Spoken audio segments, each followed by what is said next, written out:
কি খাচ্ছ বাবা? এই যে আম্মু, তাকাও আমার দিকে, তাকাও।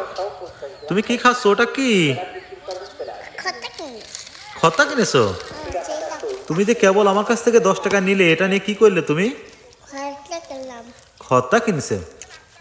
কি এর খত্তার নাম কি বলো তো? দেখি দেখি দেখি দেখি, এটা কি কয় আম্মু? কটকটি। দেখছেন কি কিনছে? এইগুলো বলে আর আম্মু জান খায়। এটা কি খুব ভালো লাগে আম্মু? খুবই ভালো লাগে তোমার? হ্যাঁ, তাহলে কি প্রতিদিন তুমি এরকম খত্তা খাবা? হ্যাঁ, শিওর?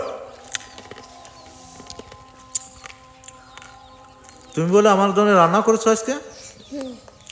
তার জন্য কয় টাকা নিছো? 10 টাকা। ওটা কি তোমার ভিজিট? আমার মামনি আমার জন্য রান্না করেছে, তার জন্য আমার কাছে 10 টাকা ভিজিট নিছে। আচ্ছা ঠিক আছে।